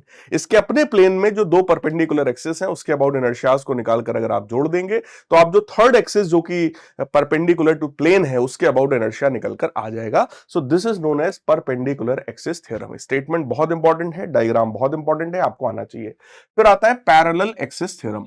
Sir parallel axis theorem क्या है? नाम से क्लियर है, इस बार जो एक्सिस होगी वो कुछ पैरेलल होगी। जैसे अगेन ये कोई बॉडी है, अब इस बॉडी का यहां कहीं पर बेटा सेंटर ऑफ मास है, जो हम लोग निकालना सीख चुके हैं कि भाई बॉडी का सेंटर ऑफ मास कहां होता है, तो मान लो यहां कहीं पर है। इस सेंटर ऑफ मास से पास होने वाला ये जो एक्सिस है इसको बोला जाता है सेंट्रॉइडल एक्सिस। ठीक है? अब मान लो इस वाली एक्सिस के अबाउट आपने मोमेंट ऑफ इनर्शिया निकाल लिया है, यानी सेंटर ऑफ मास से पास होने वाली एक्सिस के अबाउट अगर इनर्शिया आपको पता है तो इस एक्सिस के पैरेलल कोई भी एक्सिस अगर मैं बना दूं, इस वाली एक्सिस के पैरेलल कोई भी एक्सिस अगर मैं इस तरीके से बना दूं जो कि यहां से कुछ डी डिस्टेंस पर है, यानी दोनों एक्सिस के बीच की दूरी कितनी है, डी के बराबर, इस पूरी बॉडी का मास कितना है, एम के बराबर, तो आप इस वाली एक्सिस के अबाउट इनर्शिया निकाल सकते हैं and that inertia is equal to inertia about centroidal axis plus M into distance का स्क्वायर। ठीक है, तो अगर ये वाले इनर्शिया को मैं आई बोल दूं तो इस इनर्शिया की वैल्यू होती है I c m plus m d square, यानी कि इस वाली एक्सिस के पैरेलल कोई भी एक्सिस में बना दूं तो उन एक्सिस के अबाउट इनर्शिया को कैलकुलेट किया जा सकता है यूजिंग पैरेलल एक्सिस थ्योरम। तो आपको क्या करना है, सेंट्रोइडल एक्सिस के अबाउट इनर्शिया निकाल लेना है, ठीक है, और उसके पैरेलल किसी भी एक्सिस के अबाउट आप इनर्शिया लिख सकते हैं। फॉर्मूला है I c m plus m d square, d क्या है, दोनों एक्सिस के बीच की दूरी है। क्लियर है, तो ये होता है पैरेलल एक्सिस थ्योरम। अच्छी बात ये है कि पैरेलल एक्सिस थ्योरम को हम लोग किसी भी बॉडी के लिए लगा सकते हैं, यानी चाहे 2D बॉडी हो चाहे 3D बॉडी हो, सभी के लिए बेटा पैरेलल एक्सिस थ्योरम को अप्लाई किया जा सकता है। फिर बात आती है सर डिफरेंट डिफरेंट शेप्स के लिए इनर्शिया की वैल्यूज क्या है, तो ये आपको सीधे सीधे लर्न करना है, इनके डेरिवेशंस में आपको नहीं जाना है। ठीक है, तो सीधे सीधे बात करते हैं। सबसे पहला है सर्कुलर रिंग। अगर कोई भी रिंग है उस रिंग की जेड एक्सिस के अबाउट इनर्शिया निकालना है, so that will be M R square. Radius of gyration निकालने का तरीका सिंपल सा है कि जो भी इनर्शिया है इस इनर्शिया को अगर आप एम के स्क्वायर के बराबर करेंगे, एम से एम कट जाएगा, के स्क्वायर बराबर आर स्क्वायर आएगा और के की वैल्यू आर आ जाएगी, तो रेडियस ऑफ गायरेशन यहां पर आर के बराबर हो जाएगा। राइट, सिमिलरली अगर मैं किसी भी डिस्क की बात करूं तो डिस्क का inertia M R square by 2 होता है इसी एक्सिस के अबाउट। अब यहां पर भी वही बात है, अगर आप इसको एम के स्क्वायर के बराबर करेंगे तो एम से एम कटेगा, के की value R upon under root 2 आएगी, वही यहां पे लिखा हुआ है, that is radius of gyration. फिर नेक्स्ट आता है एनुलर डिस्क। एनुलर डिस्क मतलब जो पोलो खाया ना, पोलो है ना, जिसमें आउटर रेडियस है, इनर रेडियस और बीच में कुछ भरा हुआ है ना, तो ये बिल्कुल पोलो का शेप है और उसके सेंटर से ये जो एक्सिस जाता है इसके अबाउट इनर्शिया की वैल्यू है M by two R one square plus R two square. यहां भी रेडियस ऑफ गायरेशन निकालने का तरीका सिंपल है कि आप इसको एम के स्क्वायर के बराबर कर दीजिए, एम के स्क्वायर, एम से एम कट जाएगा, के की वैल्यू निकाल दो, यही वैल्यू आएगी, that is known as radius of gyration. फिर नेक्स्ट होता है सॉलिड स्फीयर।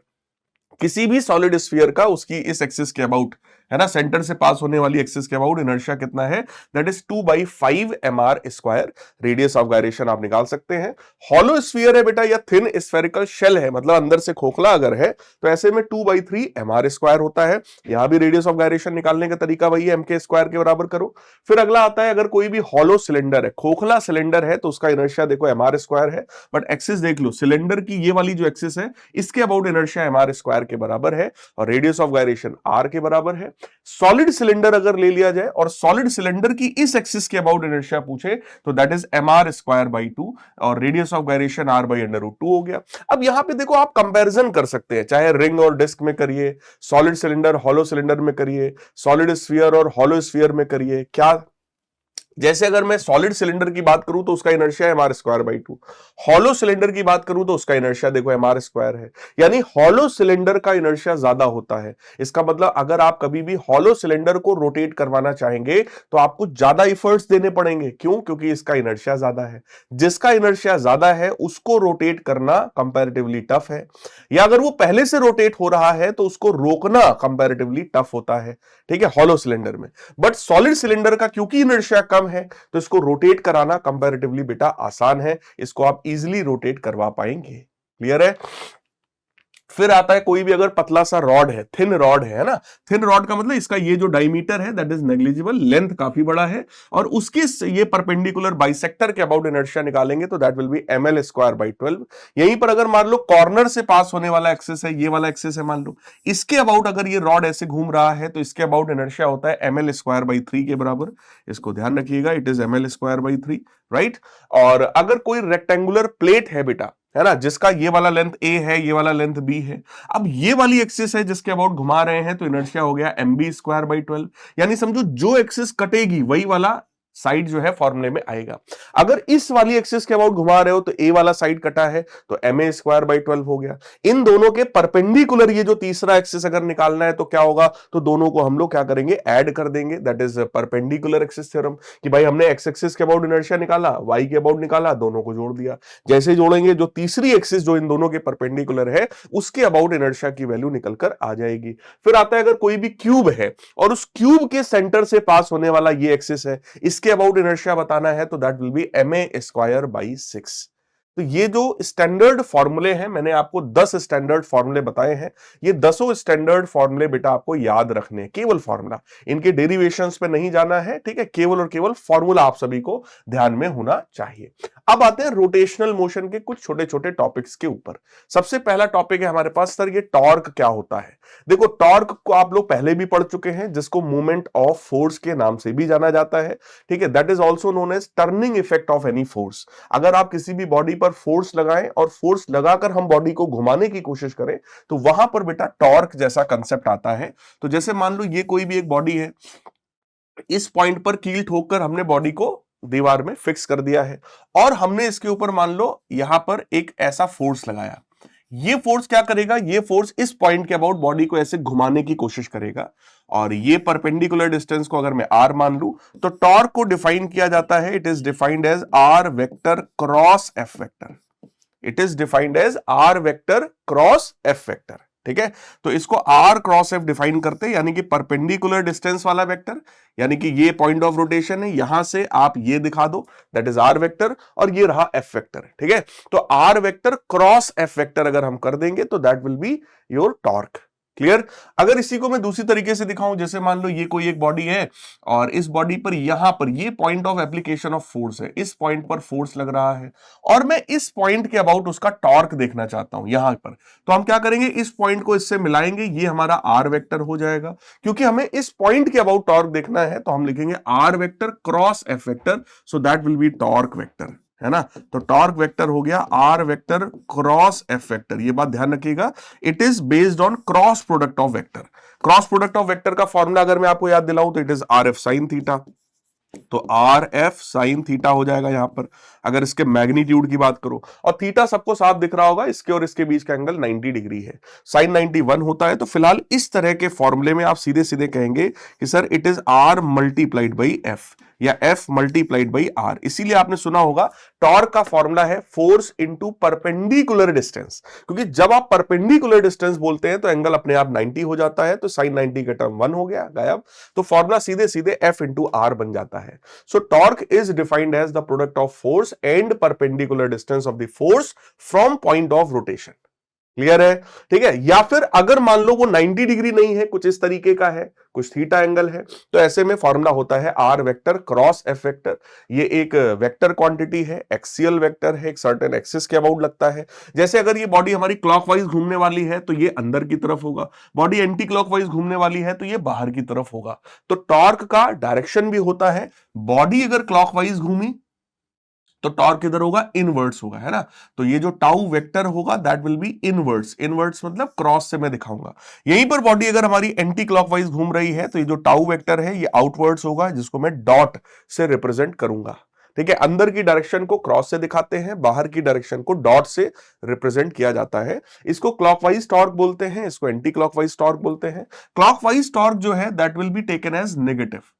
क्लॉकवाइज टॉर्क को हम लोग नेगेटिव मानेंगे और एंटी क्लॉकवाइज टॉर्क को बेटा हम लोग पॉजिटिव मान के चलेंगे, क्योंकि ये आउटवर्ड्स होता है, बाहर की तरफ होता है, वेक्टर क्वांटिटी है, इसका यूनिट होता है newton metre. Newton metre, joule भी आप लिख सकते हो, राइट। अब बात आई सर एंगुलर मोमेंटम क्या होता है, व्हाट इज एंगुलर मोमेंटम। देखो एंगुलर मोमेंटम का मतलब हो गया movement of momentum. Movement of momentum.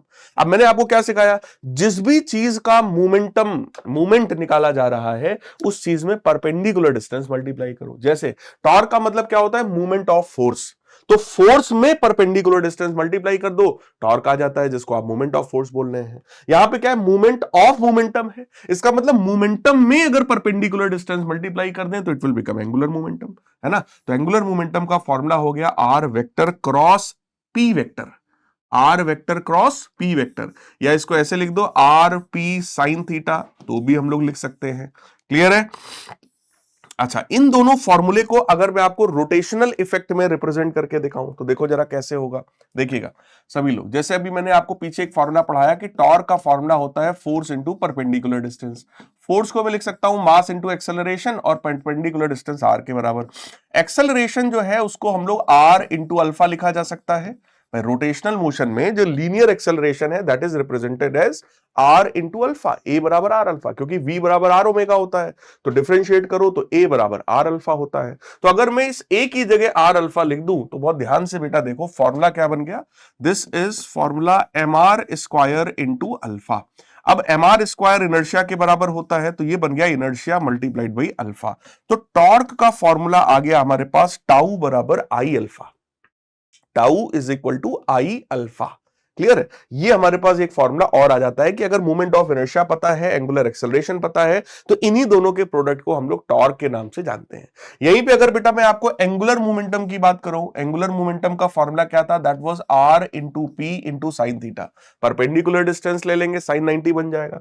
अब यहां पे देखो क्या बनेगा, आर इंटू पी, पी का मतलब हो गया मास इंटू वेलोसिटी, और वेलोसिटी को हम लोग क्या लिख सकते हैं बेटा, आर ओमेगा के बराबर, है ना। तो ये बन गया M R square into omega. तो एम आर स्क्वायर को फिर से इनर्शिया बोलेंगे and that will become L बराबर आई ओमेगा। ठीक है, तो अगर यहां पर कंपेयर करके देखा जाए, है ना, लीनियर मोशन में जो काम एक्सेलरेशन कर रहा था, यहां पर वही काम कौन कर रहा है, एंगुलर एक्सेलरेशन। जो काम वहां पे मास कर रहा था, वही काम यहां पर कौन कर रहा है, मोमेंट ऑफ इनर्शिया। जो काम वहां पे फोर्स कर रहा था, सेम वही काम यहां पर कौन कर रहा है, टॉर्क। तो आप ध्यान से देखो, अगर लीनियर मोशन में फॉर्मूला होता है F is equal to M A, तो यहां पर फॉर्मूला क्या है, फोर्स की जगह टॉर्क, मास की जगह इनर्शिया, और एंगुलर एक्सेलरेशन यहां पर आ जाएगा। So tau is equal to I alpha. Same to same यहां पर भी है कि भाई जो काम वहां मास कर रहा था, यहां पर वही काम इनर्शिया करता है। जो काम वहां पर लीनियर स्पीड कर रही थी, वही काम यहां पर एंगुलर स्पीड करता है। जो वहां पे लीनियर मोमेंटम था, वही यहां पर एंगुलर मोमेंटम हो जाता है। तो अगर इसका फॉर्मूला था P बराबर mv, तो इसका हो गया L is equal to I omega.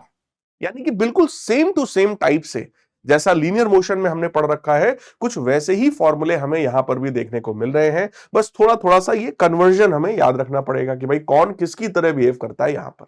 Right है, आइए आगे बढ़ते हैं। अब यहां पर उसी चीज को आपको थोड़ा सा और डिटेल में बता रहे हैं कि एंगुलर मोमेंटम जिसका फॉर्मूला था ना आर क्रॉस पी, तो आप इसको क्या लिख सकते हो भाई, R into M V sine theta, है ना। तो ये बन गया M V into R sine theta.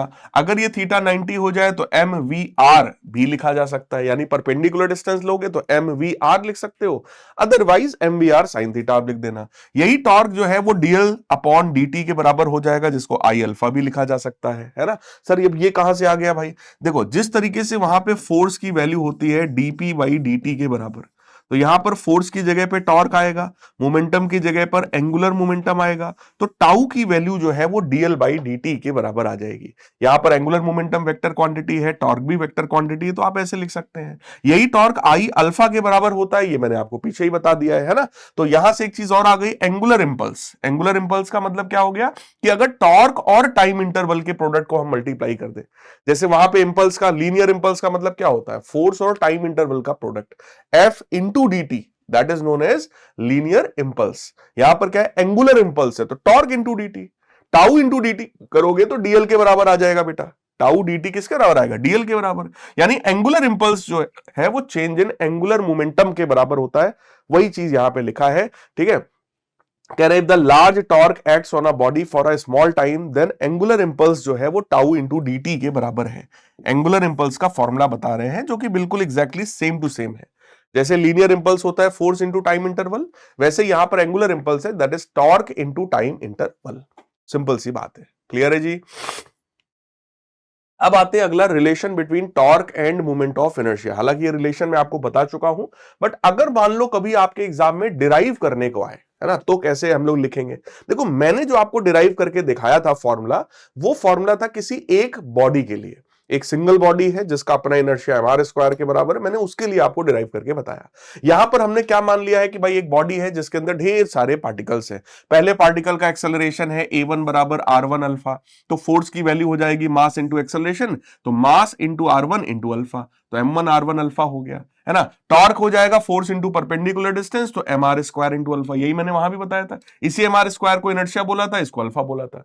अब हम क्या करेंगे, क्योंकि एक ही बॉडी के ढेर सारे पार्टिकल्स हमने मान लिए हैं, तो पहले वाले पार्टिकल पे टॉर्क कितना है, दूसरे वाले पार्टिकल पे टॉर्क हो जाएगा m2r2 स्क्वायर इंटू अल्फा, तीसरे वाले पार्टिकल पे टॉर्क होगा m3r3 square into alpha and so on. सभी पार्टिकल्स के टॉर्क को जब जोड़ दोगे तो पूरी बॉडी का टॉर्क निकल कर आएगा, m1r1 square plus m2r2 square plus m3r3 square, इसी को सिग्मा mr स्क्वायर लिख सकते हैं, इसी को इनर्शिया लिख देंगे सीधे सीधे। तो सेम वही डेरिवेशन है जो मैंने किया था, that was for a single body.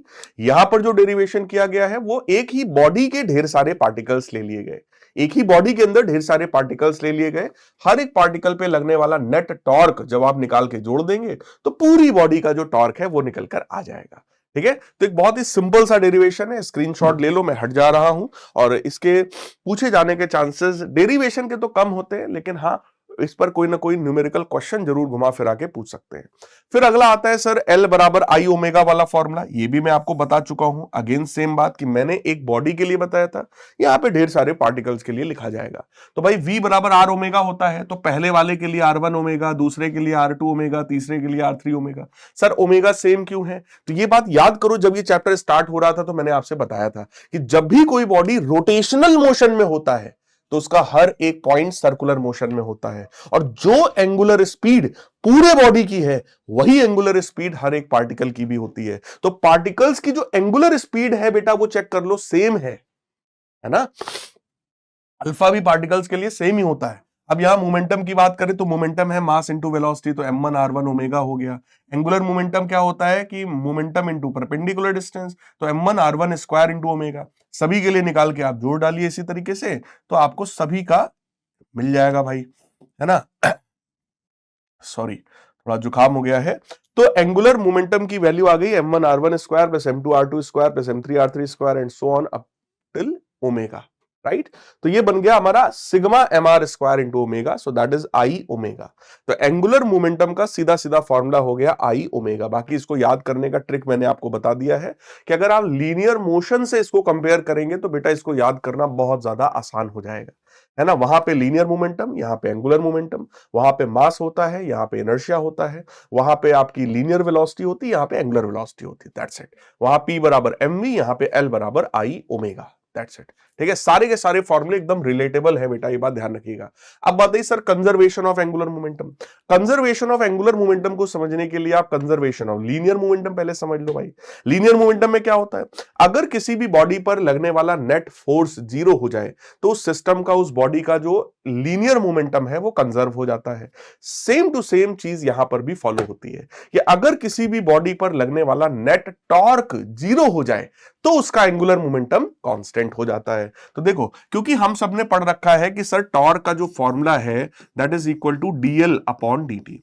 अब सोचो, अगर किसी भी बॉडी पर लगने वाला net torque, if net torque on body या एक्सटर्नल टॉर्क ऑन बॉडी अगर जीरो हो जाए तो इसका मतलब डीएल बाई डीटी की वैल्यू जीरो हो गई। अब किसी चीज का डिफरेंशिएशन अगर जीरो है, इसका मतलब वो चीज हो गई कांस्टेंट।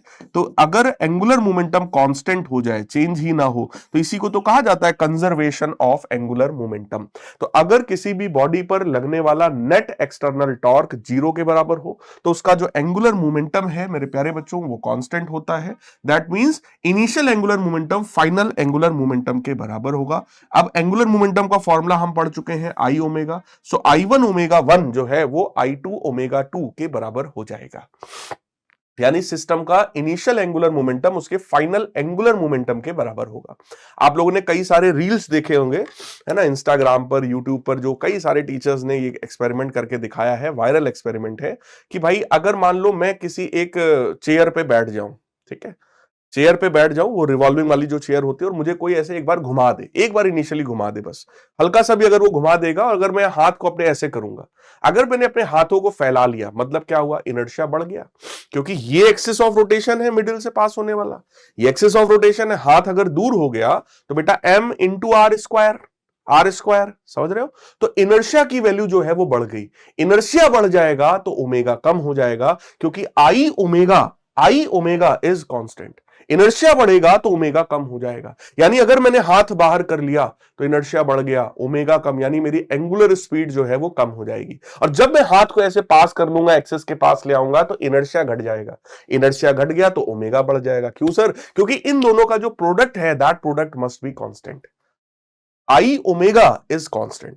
तो इस कंसेप्ट पर वो एक्सपेरिमेंट है जो लोग करके दिखाते हैं और बच्चों को बड़ा अच्छा लगता है देखने में कि यार हाथ बाहर किया स्पीड कम हो गई, हाथ अंदर किया स्पीड बढ़ गई। सेम चीज का यूज ओलंपिक्स में भी लोग करते हैं। वो जो नहीं, जो आपने देखा होगा दौड़ते हुए लड़कियां आती हैं और एकदम से पूल में कूद जाती है, कूदते समय वो ऐसे ऐसे ऐसे ऐसे ऐसे रोल करते हुए नीचे आती हैं। वहां पर भी सेम गेम है बेटा। वहां पर भी जब वो अपनी बॉडी को सिकोड़ लेती हैं तो उनका इनर्शिया जो है वो क्या होता है, कम हो जाता है। इनर्शिया कम हुआ तो उनकी रोटेशनल स्पीड जो है वो बढ़ जाती है। तो जब वो ऊपर से जंप करती हैं तो अपनी बॉडी को सिकोड़ लेती हैं, तो धड़ धड़ धड़ धड़ धड़ ऐसे रोटेट करती है। और जब वो नीचे जाती है तो बॉडी को फैला लेती है ताकि उनकी रोटेशनल स्पीड जो है वो कम हो जाए। बात समझ में आ रही है? अब आगे की बात करते हैं। देखो सेम चीज यहां पे वाला दिखाया गया कि जब आप हाथ को फैला लेंगे, हाथ को फैला लेने से क्या होगा भैया, हाथ को फैला लेने से आपका इनर्शिया बढ़ जाएगा। इनर्शिया के बढ़ जाने से आपकी जो एंगुलर स्पीड है वो कम हो जाएगी। लेकिन जब आप हाथ अंदर ले आएंगे तो आपका जो इनर्शिया है वो घट जाएगा, तो आपका जो एंगुलर स्पीड है वो बढ़ जाएगा। यानी एंगुलर मोमेंटम जो आपका है दैट विल रिमेन कांस्टेंट। ठीक है। सो इस चैप्टर में भाई सिर्फ इतनी ही चीजें हैं। मैंने आपको इस पूरे चैप्टर का एक बढ़िया डिटेल्ड रिवीजन करवाया है। इस लेक्चर के एम को बेटा समझिएगा। मैं बार बार आपसे कह रहा हूं, ये लेक्चर का एम है आपको सारे कंसेप्ट्स समझा देना, सारी थ्योरम, सारी डेरिवेशन अच्छे से समझा देना। आप सभी लोग वो बच्चे हैं जिन्होंने क्लास 10th में आईसीएससी बोर्ड का एग्जाम दिया है। आईसीएससी बोर्ड का मतलब होता है कि आपकी कंसेप्चुअल क्लैरिटी बहुत ज्यादा होनी चाहिए in comparison to CBSE board. CBSE का जो सिलेबस है वो आईसीएससी के कंपैरिजन में कुछ नहीं है। मतलब आईसीएससी के बच्चे सीबीएसई का 4 गुना सिलेबस पढ़ते हैं। आप लोग 4 गुना सिलेबस पढ़ के आए हैं क्लास 11th में। आप आईएससी बोर्ड के बच्चे हैं, इस बात को भूलिए मत।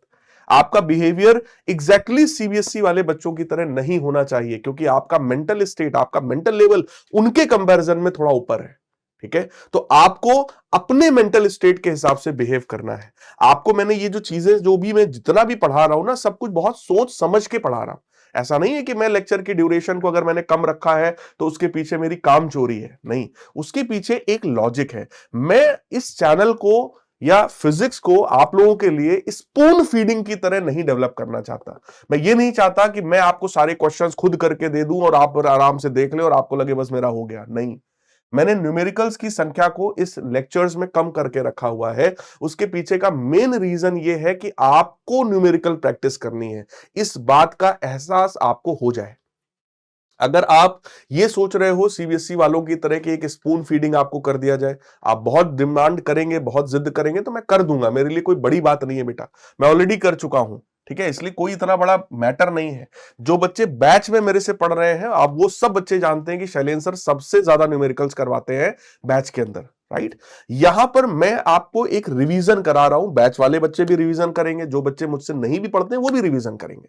तो मेरा एम यहां पर यह है कि मैं आपके दिमाग में एक चीज डालना चाहता हूं कि बेटा मैंने कंसेप्ट पढ़ा दिया, डेरिवेशन पढ़ा दिया, आपको लॉजिक सारे सिखा दिए, इनको अप्लाई करने का काम तुम्हारा है। और अगर तुमने इसको अप्लाई करने का एफर्ट्स दिया, अगर आपने कोशिश की केवल कि हाँ सर हम करेंगे, हम कोशिश करेंगे सर, अगर आपने कोशिश करना शुरू किया तो बेटा हम लोग जंग जीत जाएंगे। आपको फिजिक्स सिखाने में मैं कामयाब हो जाऊंगा। और अगर आपकी शिकायत की वजह से, आपके बचपने की वजह से अगर मैं कहूं, मैं यहां पे 10-15 क्वेश्चन इसमें डाल भी दूंगा, तो बच्चों को क्या लगता है, अरे सर ने कराया, सर ने न्यूमेरिकल्स भी कराया, काम खत्म मेरा, मैं तो न्यूमेरिकल्स भी कर लिए, चैप्टर भी कर लिया। नहीं, सिर्फ 15-20 न्यूमेरिकल कर लेने से चैप्टर कंप्लीट नहीं होता है बेटा। आपको न्यूमेरिकल्स खुद से करने पड़ेंगे। सर कहां से करें? अगर आपके पास नूतन की किताब है वहां से करिए। आपके पास एसएल अरोरा, जो कि हालांकि सीबीएसई के लिए आती है, अगर वो रखी है उससे कर। देखो 11th क्लास में, 12th क्लास में, चाहे तुम सीबीएसई बोर्ड के हो चाहे तुम आईएससी बोर्ड के हो, सिलेबस लगभग लगभग सेम है। बहुत माइन्यूट सा कहीं हल्का फुल्का डिफरेंस है, उससे कोई फर्क नहीं पड़ता है बेटा। जो भी तुम्हारे आईएससी बोर्ड में अगर कुछ एक्स्ट्रा होगा तो उसको मैं जरूर पढ़ाऊंगा, परेशान मत हो। मैंने सब सिलेबस देखा हुआ है, सेम टू सेम सिलेबस है। 12-13 साल हो गए यही करते हुए। ठीक है, तो मुझे बहुत अच्छे से पता है कि किस चैप्टर में क्या है आपके सिलेबस में। तो आपको क्वेश्चंस की प्रैक्टिस करना नहीं छोड़ना है। अगर आपने क्वेश्चंस की प्रैक्टिस करना छोड़ दिया तो आप फिजिक्स में स्ट्रांग नहीं हो पाएंगे, इस बात को ध्यान रखिएगा। तो आप सभी लोगों से यही रिक्वेस्ट है मेरा, लेक्चर की ड्यूरेशन को देखकर उसको जज मत करो, आप लेक्चर से रिवीजन करो और ढेर सारे क्वेश्चंस की प्रैक्टिस करो, ज्यादा से ज्यादा क्वेश्चंस की प्रैक्टिस, और होंगे सॉल्व तुमसे क्वेश्चंस। जितना मैंने पढ़ाया है इन्हीं कंसेप्ट से सारे के सारे क्वेश्चन सॉल्व होंगे। इवन जेई मेंस के क्वेश्चन, आपके नीट के एग्जाम के क्वेश्चन, आपके किसी भी कॉम्पिटेटिव जो छोटे मोटे एग्जाम्स होते हैं, सिर्फ जेई एडवांस्ड की बात छोड़ दो। जेई एडवांस में क्वेश्चन का लेवल थोड़ा सा अलग होता है क्योंकि कंसेप्ट वहां भी यही होंगे, बट एनालिटिकल जो थिंकिंग है वो थोड़ी सी वहां और ज्यादा होगी, उसको केवल छोड़ दो। बाकी जितने भी आपके पेपर्स होते हैं उनके सभी के क्वेश्चंस केवल इतने कंसेप्ट्स के साथ आप सॉल्व कर सकते हैं। तो ईमानदारी से आप लोग अपनी प्रैक्टिस पर बेटा फोकस करिएगा। तो आपका होमवर्क सिर्फ इतना सा है कि आप रिवीजन करें मल्टीपल टाइम्स, जो भी आपको मैंने यहां पढ़ाया है उसका मल्टीपल टाइम्स आप रिवीजन करिए। रिवीजन के साथ साथ क्वेश्चंस की प्रैक्टिस करिए, जो भी रेफरेंस बुक आपके पास है आप उनसे प्रैक्टिस करिए। क्लियर है? बहुत बहुत धन्यवाद, आप लोगों ने इस लेक्चर को पूरा आखिरी तक देखा है, तभी आप इस वाली स्लाइड तक पहुंचे हैं। तो मिलेंगे हम लोग अपने अगले लेक्चर में। आप लोग भी खुले दिल से अपने कमेंट्स करिएगा, जो भी आपके दिल में, जो भी आपके मन में आ रहा हो कमेंट्स करिएगा, तभी आपके मन की बातें मेरे पास तक आएंगी। ठीक है, और मैं उसको पढ़ता भी हूं, तो ऐसा कोई दिक्कत नहीं है। आप लोग कमेंट्स करो, मैं देखूंगा आप लोग क्या चाहते हैं। ठीक है, मिलेंगे अपने अगले लेक्चर में, तब तक के लिए goodbye, take care, love you all and God bless. मेहनत करते रहना बेटा, तुम मेहनत करोगे तभी हमारा और तुम्हारा दोनों का सपना पूरा होगा। तुम्हारे मेहनत करने से तुम्हारा रिजल्ट आएगा, सिर्फ मेरे मेहनत करने से तुम्हारा रिजल्ट बेटा नहीं आएगा। ठीक है, तो आप लोग ईमानदारी से मेहनत करो, बाकी तुम्हारे साथ मैं हमेशा हूं, लास्ट ईयर भी था, इस साल भी हूं, अगले साल भी रहूंगा। परेशान मत हो, आपको बढ़िया करा के छोड़ूंगा फिजिक्स में, ये मेरा टारगेट है, ये मेरा एम है। ठीक है, so love you all, God bless, next lecture में मिलेंगे।